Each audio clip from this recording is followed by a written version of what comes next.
Okay, this is the final video about these Marvel videos, okay? So this is mostly going to be pertaining to X-Men because I'm the biggest X-Men fan. Fortunately, I have sinned against the X-Men, and I will be the first to clarify that I own it. I stopped reading the X-Men in 2008. Now, the reason I stopped reading the X-Men, it wasn't because the comics went up to like almost $3. It wasn't about the money. It was about the story making a hand, one, two, three, four, and then doing this to me. They started fucking up everybody that I liked. They didn't fuck up the characters that I didn't like. They took the adamantium from Wolverine. They completely got rid of Colossus again. They started fucking with Elizabeth Braddock, who was no longer European. She was Asian, and I loved her better when she was Asian, and it's not just because I have an Asian thing. They started fucking with Jubilee. They kicked her off the team and made her into Generation X. And then that comic didn't really take off like talking about it. And then it was always about like the black chick and Chambers and stuff. And that just it really didn't resonate with me. That the only reason I read Generation X was because of Jubilee. I didn't give a damn about the other members of Generation X. I'm sorry. Like I said, I've sinned against the X-Men. And then with the other X-Men, they had so many members that they had like two teams. They had a blue team and a gold team. And the gold team had people on it that I really didn't like, with the exception of Colossus, until they got rid of all of them. And then come that clusterfuck of Scarlet Witch, who is a mutant and a sorceress, who totally fucked up the Marvel Universe and stopped me from reading comic books forever. Alright? She wiped out the 616 because of the loss of her child, which somewhere along the line, you guys writing the stories in that time period forgot that Wanda and Vision already had twins. I forgot their names, but they had twins. I have the comic downstairs. They had twins. I can't remember if they were boys or girls, if they were both one or the other, but they had twins. Twins. Magneto's first grandchildren from his daughter and a motherfucking android. I don't know how that works, but hey, it's a comic book. Anything can happen in the comic book world. Anything. But apparently, in the 2008 area, after the Civil War and the Skrull invasion and all those things that didn't really have much to do with the X-Men universe, but everyone else, um, she took out all the mutants. She's a mutant. It didn't fuck with everybody. Like maybe 170 mutants might have been alive, maybe less. I know Franklin Richards was alive because he's like supposedly one of the most powerful mutants, or at least he was at the time. And when they did all this, it fucked up the X Factor, the X Force, and the X-Men and Excalibur timelines, because at one time, Cannonball was supposed to be a High Lord, and he was supposed to be like the immortal who was supposed to be in the future with Cable and lead them to a greater facility or whatever, and all that shit got wiped out.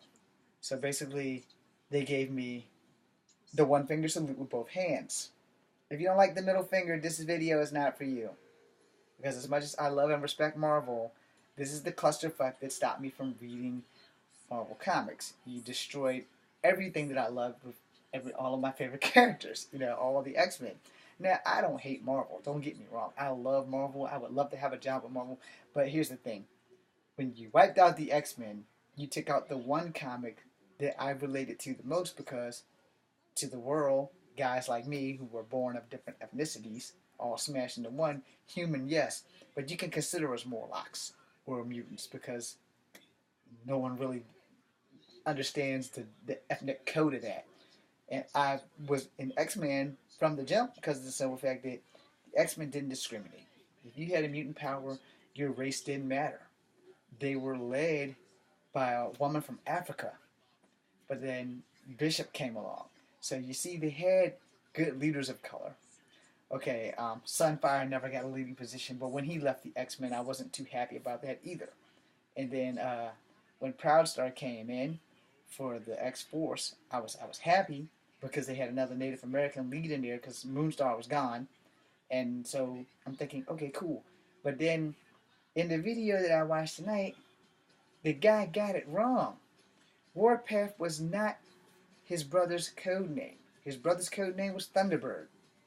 John Proudstar was Thunderbird.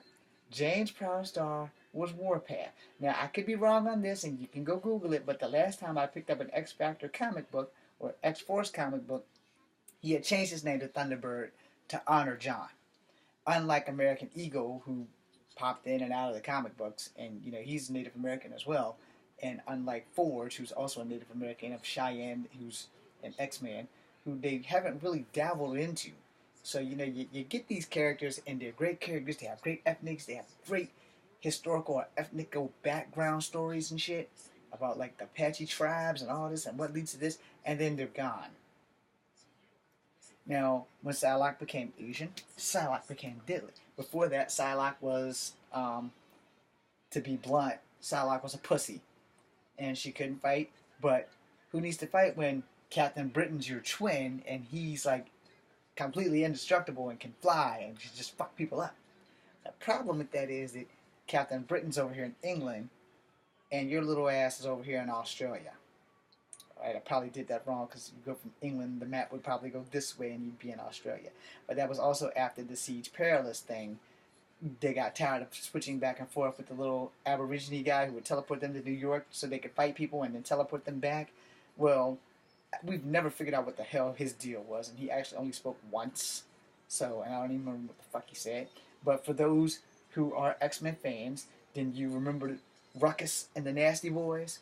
You remember Lady Deathstrike and the Reavers, and you remember Sculp Hunter and Harpoon and Archlight, and I can't think of their names right now, but they weren't the Renegades. Who the hell were they? I don't remember who they were, but the X-Men had some teams of motherfuckers that they had to fight. They were also mutants or like Cap, super soldier type people.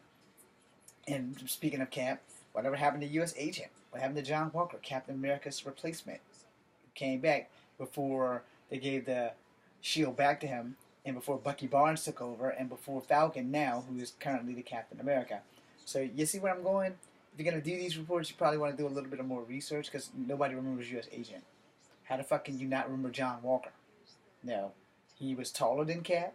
He was bigger than Cap. He wasn't better than Cap, but he was a great substitute for Cap, and no one has given him his credit.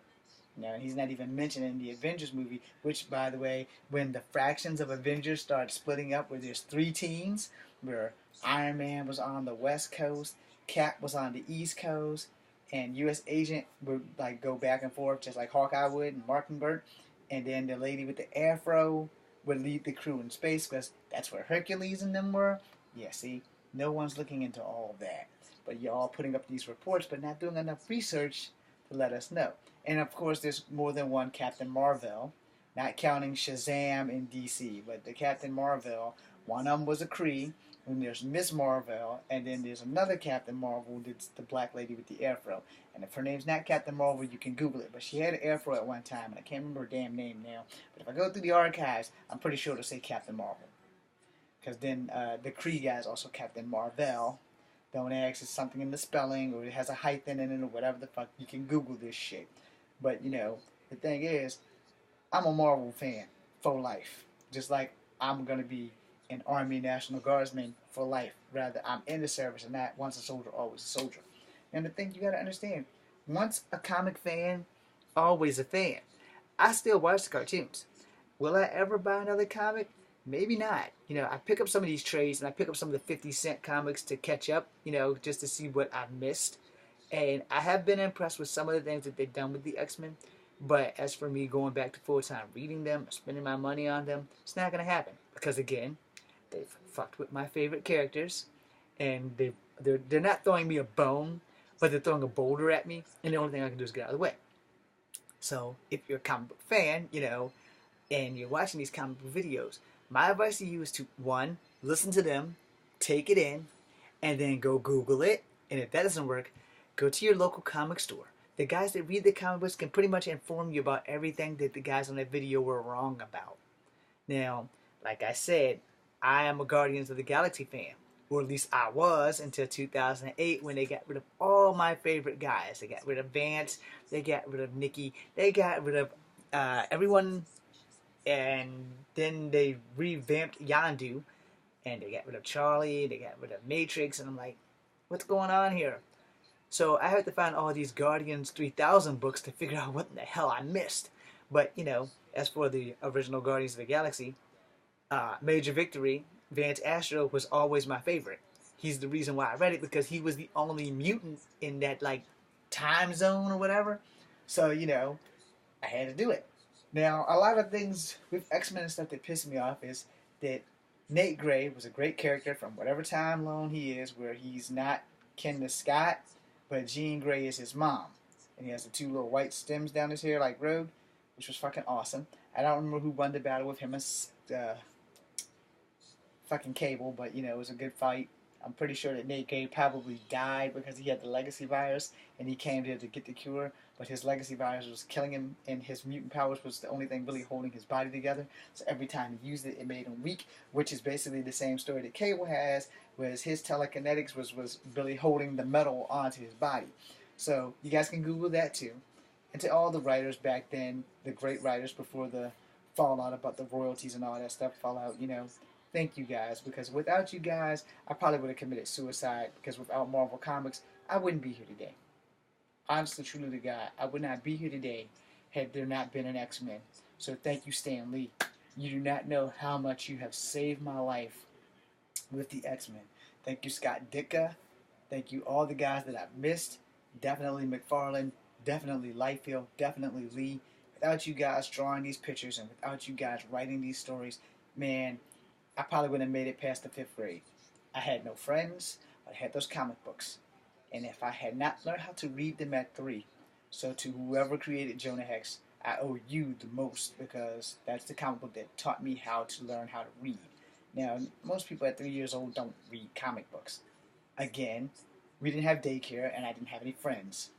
And Jonah Hex was a cowboy. And before I found out I was Native American, I was all down with that, until I found out that I was Native American, which stopped me from reading Jonah Hex comics. You know, even though there were Indians in there, I didn't like the way that they were being depicted. And then there's lots of Indian comic books, and no, Apache Chief is not a real comic book. I have been looking for him. If he is, someone tell me where I can find it. But I did watch Super Friends, and I love watching the Marvel comics and stuff come to life and everything, and I love watching all these Marvel and movies and everything. And I'm going to say this at my discretion. I like Batman vs. Superman. I don't care if anybody else didn't like it. I liked it, and I'm waiting for the Justice League movie. Now, getting off that and back on to Marvel, there has not been a Marvel movie that I have not liked. I will say that Ant-Man is probably one of my top favorites, because I've never heard of Paul Rudd before Ant-Man, and I thoroughly enjoyed it. And as for the other ones, I know that Spider-Man's getting a reboot by the same people, supposedly, so I'm going to look forward to Tom Holland doing the Spider-Man thing. And for all the other things, you know, I'm down, I'm waiting. I'm anticipating that if I live long enough to see them, I'm going to see them, or I'm going to die trying. And if there's a place in the afterlife where I can just watch Marvel movies all day, that's where you'll find me. Unless that place is hell, because I probably will have a job while I'm working there. But anyway, I'm James Williams Jr., and I implore you all to read comics. Or they have digital ones now, so get those, read comics, do your research, so when you're watching videos like this one, you'll understand that you might want to go look up, because some of the things have been changed. But if you want the original, then you have to go further back in 2008. You probably want to go all the way back down to like the origin comics, like in the 70s and the 60s and the 50s, because other than that, you're not going to know the true origins. And the tweak origins, with all due respect, they kind of suck. I'm James Williams Jr. This is Come Fabric number 2. Be seeing you.